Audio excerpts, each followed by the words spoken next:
Welcome to the Rainmaker Podcast, a show for people who are obsessed with all things marketing. I'm your host, Veronica, Romney, certified master marketer, international keynote speaker, workshop facilitator, and the author of a new book called Identity Marketing.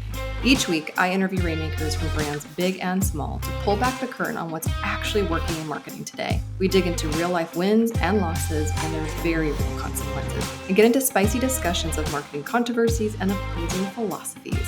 This is the real marketing thought leadership you've been looking for in your ears on demand. This is the Rainmaker Podcast. Welcome back to the Rainmaker Podcast. I am so excited for you to listen to this next episode with my friend, Chris Kneeland. Chris is probably the person I know who is the most obsessed with brands than anyone I've ever met. He's a brand enthusiast. He's a brand anthropologist. This man has taken the art and science and study of what it takes to be legendary, iconic brands that stand the test of time. He has this new book called What is Truly Possible, and he's also one of the co-founders of The Cult.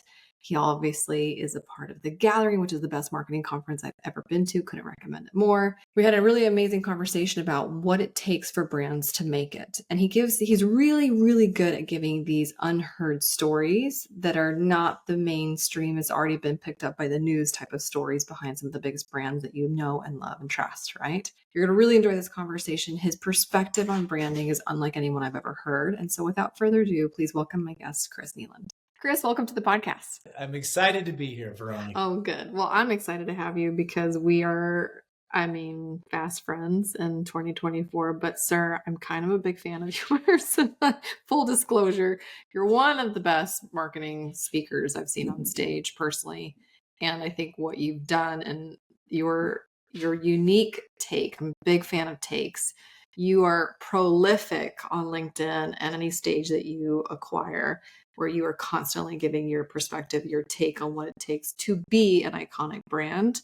And I can't eat it up more. So just kudos to you. Yeah, thanks. It was actually, I got some great advice years ago that if you really want to become an expert, you better be really clear about the things that you don't know anything about. And I really wanted to be about brands and iconic brands. And it means that while I still have a lot of opinions about things, the more I beat that same drum, Yeah. I've been pleased at how I haven't gotten bored with it yet. I kept thinking at some point, somebody described it as like the Narnia closet, where you think you're going to go in there and be cramped, but then the back opens up and there's a whole world out there. And I've really enjoyed going deep versus going broad.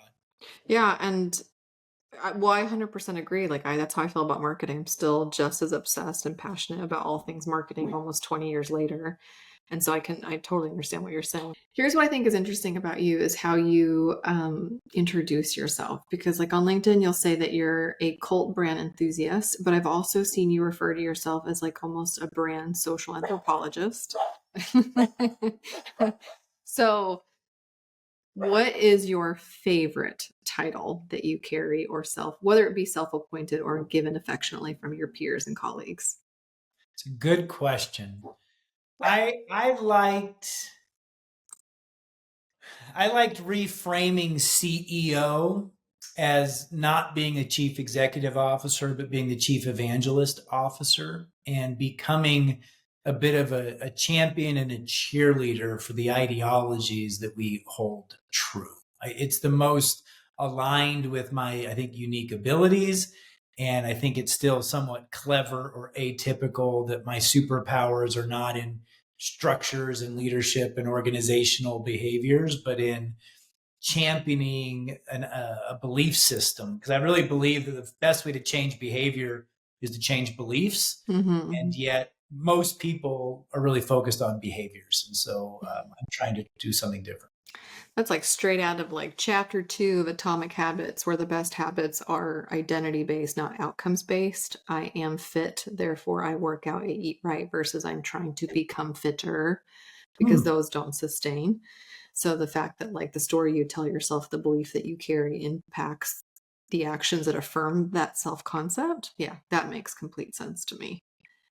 Okay, so here's my question though, because I not that I've stalked you, it's called internet research, but for the people who have not heard your story, when did you first become I mean, obsessed, enthralled with branding and brands because like it is, you've earned your mastery, you've earned this acumen, but where did it first start for you? Can I share three very short stories? You can do whatever you want, sir. One of which you would have heard me allude to at the gathering. But when I was getting out of grad school, there was a unique moment in time. It was Mhm. 1999. Mhm. And it was not only was it 1999, it was this, I graduated December 10th, 1999. So the end of that year, the world was fixated on the best X, Y, and Z of the 20th century. Sure. What was the most popular sitcom? What was the favorite Yeah. food? What was the biggest political scandal? Yeah. And one of those lists was what were the best brands of the 1900s. And I particularly like that word because it wasn't like what was the most successful company. Like you can look at Wall Street, stock prices or financial things, but it was about brands. And I don't know that in 1999 I would have been as deliberate about delineating the difference between a business and a brand as I am now. Mhm. But on that list was John Deere.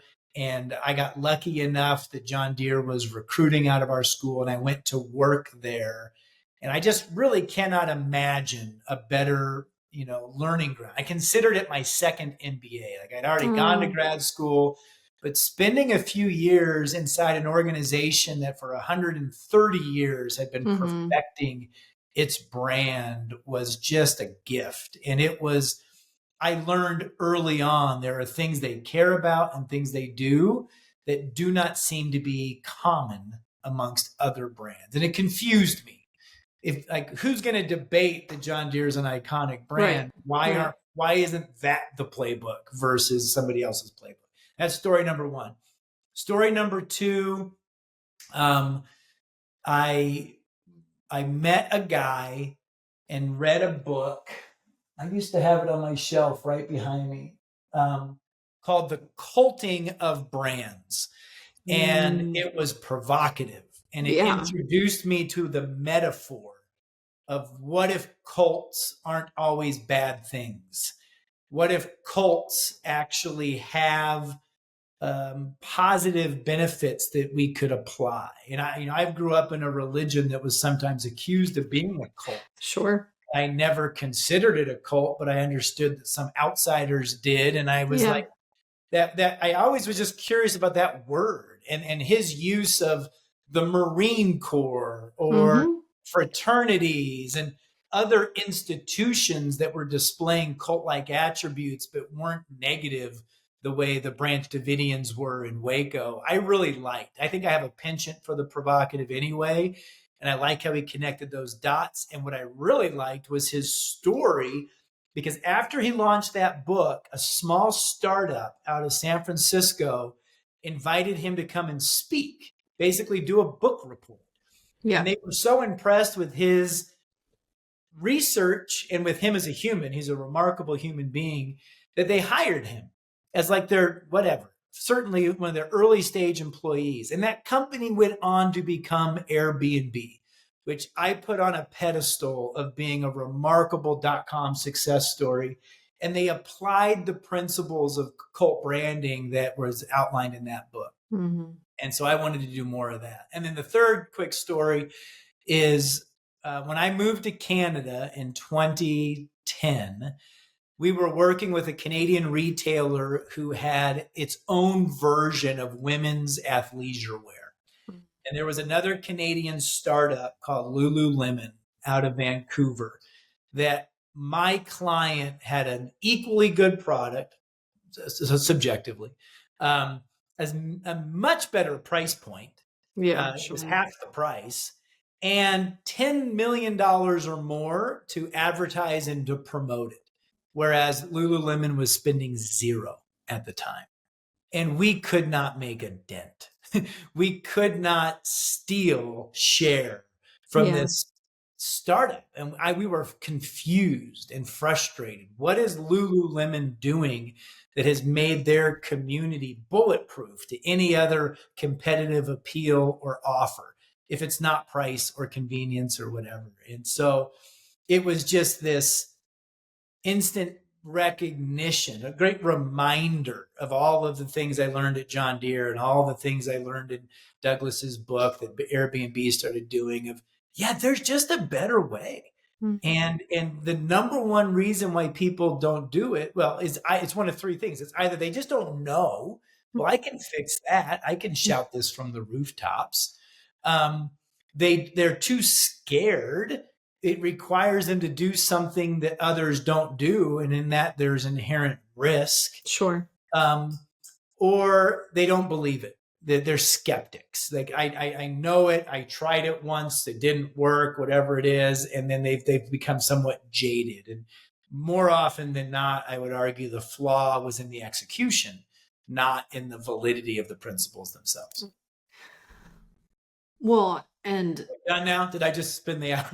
no, I just have a lot of things that are going through my mind right now, and you recounting these stories, because there's many things here. So number one, I'm always in admiration of how you discern between these attributes that contribute to the cult-like followings of these brands. Like, I remember when you guys were doing your brand Hall of Fame, and you're like, here's the criteria in which we even evaluated these companies. It's not just who we like more or the brand that we have, have the most affection for personally. Like, there was very specific guidelines. When I got your book, your new book, What is Truly Possible, you did the same thing. You're the 7, brand attributes. So in your brand archaeology, how did you come up with these core 7? And well, let's stop there because I have more questions. But like, how did you come up with those core 7? It's almost like the 7 commandments of branding. Yeah. Well, it is, to delineate, to introduce a tad bit of complexity to it. Our first book was all about the guiding principles, like literally, what are the governing belief systems that these brands are adhering to? But we were also looking at a smaller subset of brands that had these irrational levels of cult-like followers.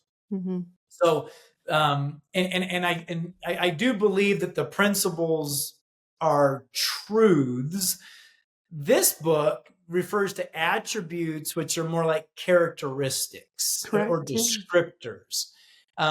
You can build a plan with greater confidence off of a principle than an attribute. I just found the attributes, frankly, entertaining. And that was really through observation. When we started doing the Brand Hall of Fame work, I just had a lot more resources. So we could look at a lot more companies and a lot more data points. There's over 1 billion data points that go into the research for the Brand Hall of Fame.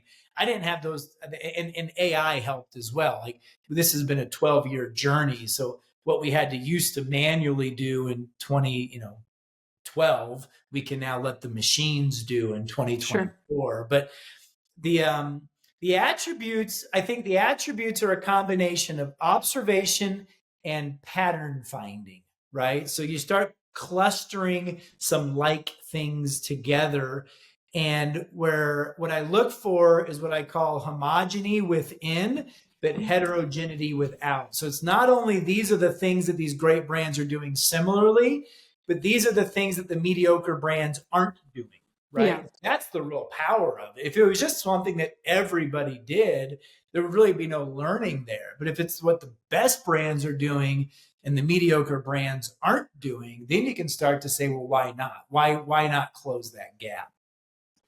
Do you think it's possible to create a brand on day 1 or day 0, ground zero, with these attributes and these guiding principles, and if you follow the rules, you win the game of differentiating yourself? 100%. And Airbnb is the example that I share. That's a young company that just decided from the very beginning, what if we didn't behave like every other hotel hospitality brand? Or what if we didn't behave like every other tech business out of Silicon Valley? Like, there was an ethos to what they were trying to do. And there was a courage to how they deployed their dollars that was very different than just, they did a lot of things that didn't make sense financially, but it was aligned to their purpose. One of the examples that comes to mind was when the riots happened on January 6th, Airbnb shut down all rentals in that geography, saying we're not going to have any part. We're not going to allow people with ill intent to stay at one of our property. It cost them whatever, hundreds of thousands of dollars to do that, right? But Yeah. it was so yes, I do think that if I was starting a new business, I would just say, well, just start from scratch. It doesn't, and people like it too, because it's not ad dependent. A lot of people will call us and adopt the principles out of necessity. I'm a challenger brand that has a fraction of the paid media budget of our biggest incumbent in the category. I can't go toe to toe with them in the traditional ways. So maybe we'll try your, black arts, your secret sauce Black instead. magic. And I'm like, that's fine if that's what brought you here. But I would argue, even if you did have, we just actually are working with a client right now that secured $164 million of capital raise.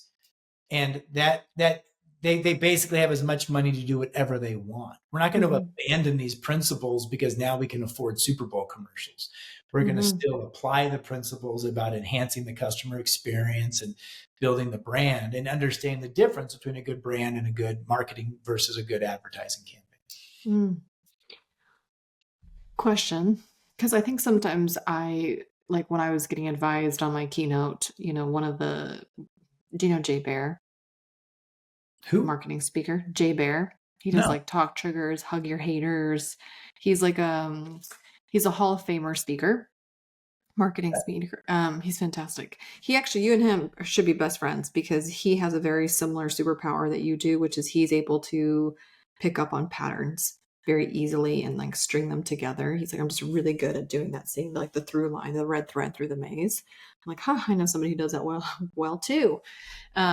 It's like this balcony perspective that you guys are gifted with a lot of people I think struggle to their perspective is always in the trenches of what they're doing. You guys have this ability to stay on the balcony and see above.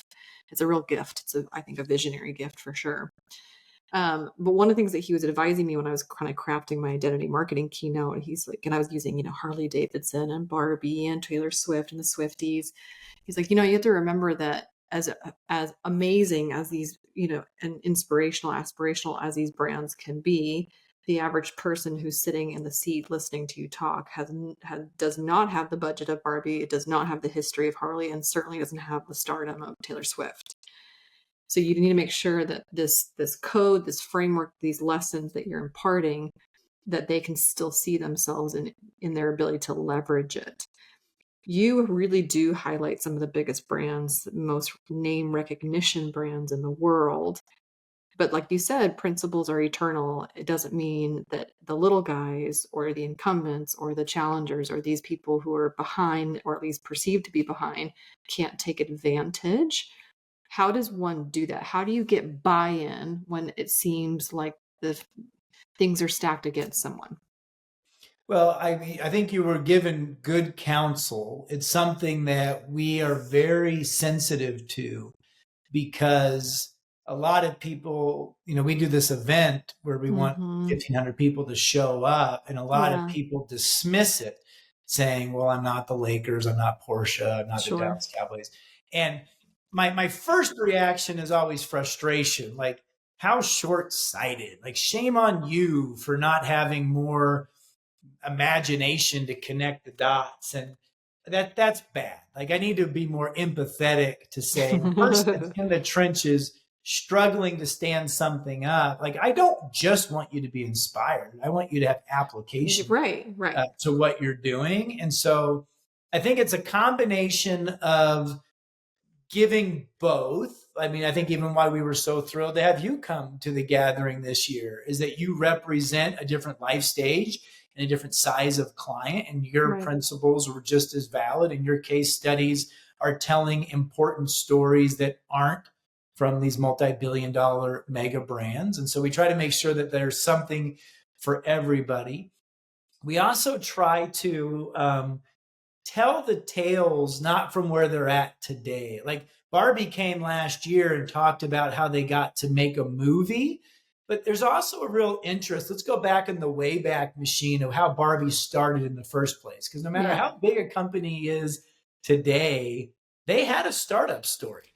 Yep. And where I think people make the mistake, I actually said this from stage, is like, if I was starting a beverage company today, I wouldn't look at Coca-Cola's playbook today. Mm-hmm. I'd look at what did Coca-Cola do at the turn of the century, and not the 20th century, the 19th century. And they're Right. giving out coupons, and they're being very price sensitive, and they're disciplined. The point that I was trying to make was that Coca-Cola was one thing for 75 years. I had a client in the audience that I was inadvertently talking to who's only 12 years old and has too robust of a portfolio and is operating in too many countries, and he's just trying to do too much too soon. And it was like, if you really want to replicate greatness, you don't replicate the destination, you replicate the journey. And you have to then study that of how did they get to where they are today. Ooh, that was a mic drop moment. I like You the like story that? of the yeah, because it's the story of the come up. Yes. And actually, I think the NFL is probably one of my favorite storytellers because they're always telling the come up story of how Aaron Rodgers became. They're always telling us how nobody wanted Tom Brady. They're always telling us about the super humble beginnings of so and so player, how things were not in their favor. They weren't supposed to be the lucky one. And Yeah. here they are overcoming all adversity, being, a GOAT in some fashion. And they're so good at that story. They're so good at that particular narrative over and over again. And I think you're 100% spot on. Like, and I think that's especially with personal brands that I work with, that I work with, it's like they compare themselves to the Mel Robbins of today and the Oprahs of today, or the Simon Sinek's of today. Like, well, how can I be that? And it's like, well, that didn't just start day one. Gary Vee wasn't Gary Vee at the beginning or the onset of his personal brand journey. But I think you're right. I think a lot of people, I think it's mostly to do with a lack of impatience. They're just being impatient. Impatient, naive. The struggle is real. The other thing I believe in is the reason why that book is 40 short stories Uh-huh. is there's a lot that's already been written about how McDonald's became McDonald's, right? Yeah. I don't need to rehash that. I personally was curious and found it interesting how the Happy Meal became the Happy Meal and how nobody thought it was a good idea. And how do you persist with something that now just seems so obvious, but back then wasn't? And so I'm a big believer in drawing inspiration from other places. My favorite presenter at the gathering was Jesse Cole Oh, when he yeah. talked about the Savannah Bananas. And he said, the minute he stopped benchmarking baseball teams and started looking at the WWE and Yeah. Saturday Night Live Yeah. and cruise ships and all Yeah. these other, like, that's when the breakthrough moments came. In the book, I referenced Southwest Airlines trying to flip their planes. They didn't look at Delta, and they went to NASCAR and said, Mm-hmm. how is the pit crew working? How do you Mm-hmm. get a car back on the Mm-hmm. track in 10 seconds? And Mm-hmm. I just think that's where we get way too much tunnel vision, and things like Airbnb. It was their lack of it. They were not trying to be the next Marriott. So they Yeah. did not spend calories understanding the constraints and the best practices of what hotel chains do. Mm-hmm. I just think that too many entrepreneurs are doing something that is way too closely correlated to something that already exists. And if you're really passionate about that thing, just go work for a company that's doing that thing. It's only if you want to completely disrupt should you ever embark on such a treacherous journey of entrepreneurship. Elon Musk said that Tesla worked because it wasn't a 20% better Prius. Right. It was a Right. 200% better Prius. They Right. spend no money on advertising because of that delta. If it Yeah. was a 20% better Prius, they would be the third largest advertiser in the world begging people to buy one. Yeah. But the It's funny that fact you. that it inherently had in it Yeah. novelty and what we refer to as remarkability, which is getting people to remark about it on its own. It's funny that you bring up Elon Musk because over Thanksgiving break, my parents and I we took my two boys to the Kennedy Space Center in Florida, Cape Canaveral, and I've never been. And they have a ginormous visitor center where they just pay homage to these great space legends and the story behind the Challenger and the story behind this and that. And you're in the bus, and over the bus they're telling you, okay, well, this is where SpaceX is. It's this big black building. This is where Blue Origin is, which is Jeff Bezos. It's all big blue. And then what struck me is they were like, NASA, they participate with these private companies, but they're actually letting these private companies lead the charge in space exploration for the very first time. They know it's almost like they're contracting out that frontier, that visionary, innovator first in line. And no longer does NASA see their role as leading the charge of space exploration, but only facilitating, helping, and providing whatever resources these people need. That blew my mind because that's not how I was raised. I was raised that it's NASA or bust and it's government owned. And that is not the case. I mean, we lost these poor astronauts and SpaceX is going to go rescue them for us. So it's really interesting that Elon Musk and what he's doing with space has never, ever, ever been done where you launch a rocket and it lands itself perfectly. And that's because NASA took the approach that we will now be in the back seat. How wild Yeah, is that? that is really interesting. I mean, Mm-hmm. I just watched the Flying to the Moon show, Yeah. and I actually tend to believe that's how it actually happened. I'm not because of a conspiracy theorist. I think we did actually land on the moon, but I also think that we were fully prepared to fake it if we Yeah, if didn't. we needed to. That's really funny. Um, okay, so but like can we translate some of this because I love it's one of some of my favorite stories in the book and you set it up perfectly because you're like how many things that we love and hold true today that were just like random mistakes or supposed to be flops like the fact the Michelin star guide was really to sell more tires, not to rate these restaurants. The Happy Meal was a really good one. The fact that Levi's was responsible for Casual Fridays, like the Guinness. Like there's so many fun stories that you have that you're like, holy crap, I had no idea that this, hallmark or cultural movement was, haphazard or something that not everybody was on board. But like how it feels like it's just dumb luck sometimes. Like principles and attributes aside, sometimes when I'm even listening to these fun brand stories from stages or podcasts or wherever I hear them from, I can't like maybe the skeptic in me is like, well, that's just some dumb luck. Like right place, right time. Like there's the divine hand, the invisible hand. And then there's some time where you're like, this is just dumb luck. Maybe that's the skeptic in me, but how do you like handle that objection? Because it feels that You way ever sometimes. listen to Guy Raz's How I Built This podcast? Yeah, yeah. I really like it. I'm not an entrepreneur at heart. I've become entrepreneurial, but it's not my natural DNA to be an entrepreneur. The way my business partner is just a boring. I've come to realize entrepreneurship is a species of human. I'm living amongst the entrepreneurs, but I don't consider myself one in my core. And I listen to that podcast a lot because it's my way, it's my own anthropological observation on how entrepreneurs Do and it. Guy, for me, I don't. He ends most of his interviews asking what percentage of your success is luck, and what percentage of your success is hard work. And I like the answers. I think I always cringe a bit when people say it's all my grit and all my determination, Yeah, because I think that luck plays a huge component.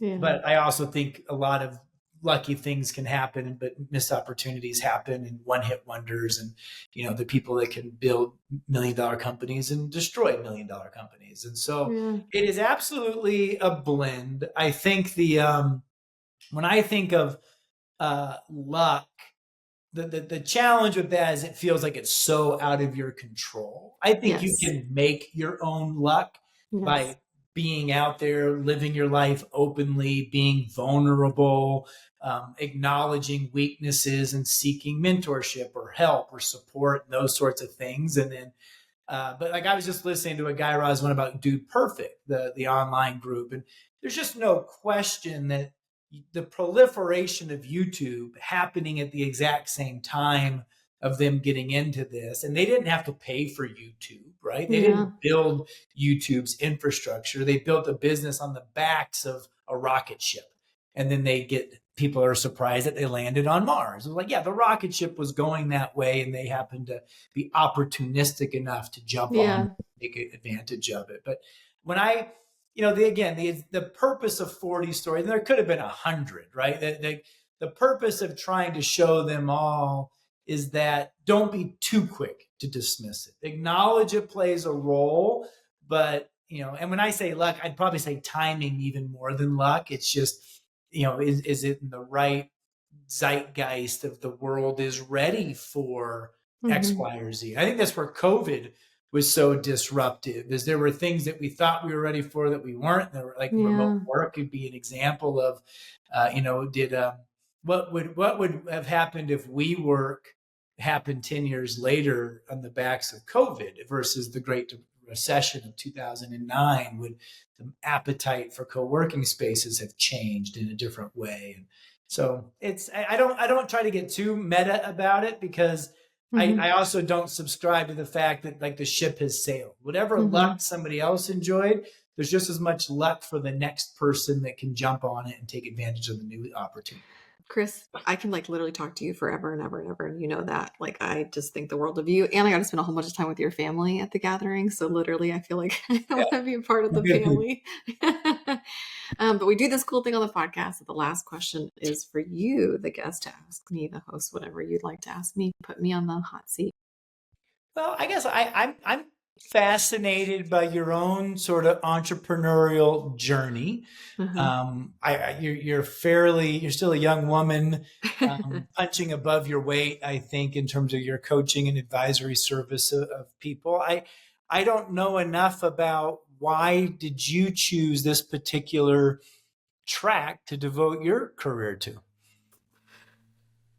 Well, um, I want to say that I was like so mature and so wise so many years ago that I had already like set out this journey with this very specific destination in mind, but that's not true. It's really not.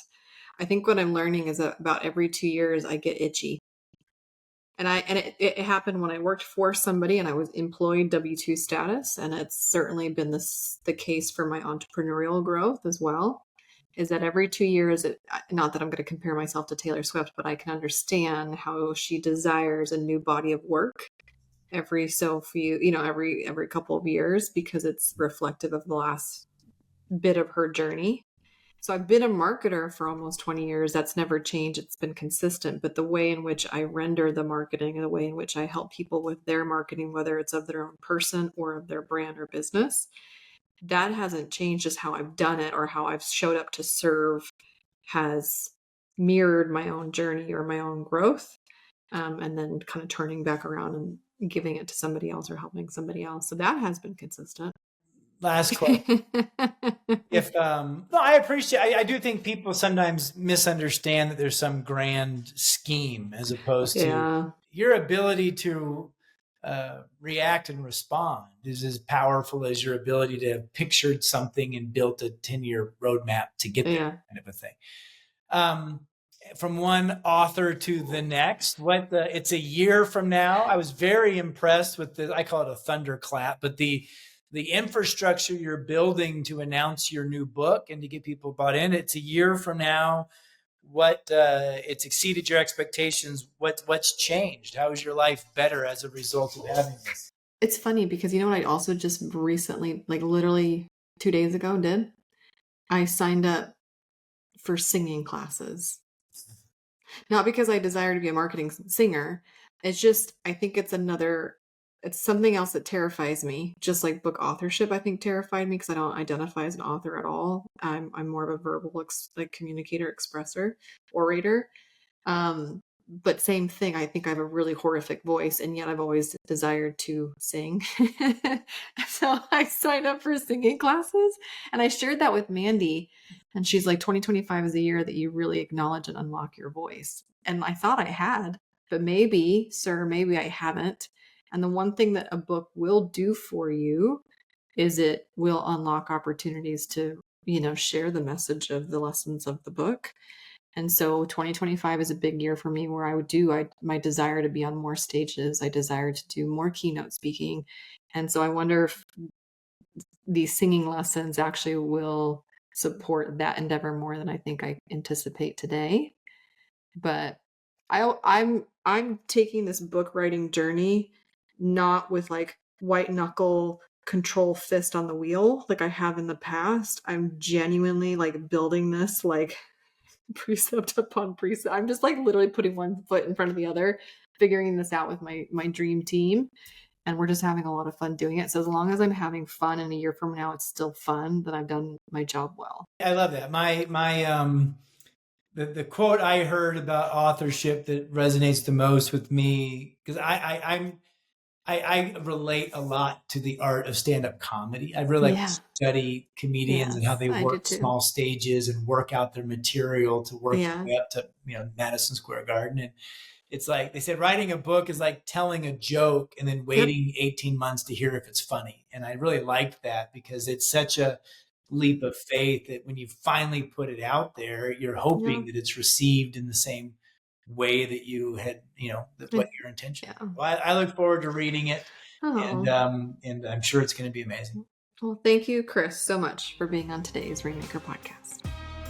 Thanks for listening today. If you've loved what you heard, make sure to rate the show, subscribe, and leave a review. It helps us get the Rainmaker podcast in front of more passionate marketers just like you. And if you're ready to transform your marketing from buy this to be this, pick up my new identity marketing book available on my website at veronicaromney.com. Until next time, my friends, keep making it rain.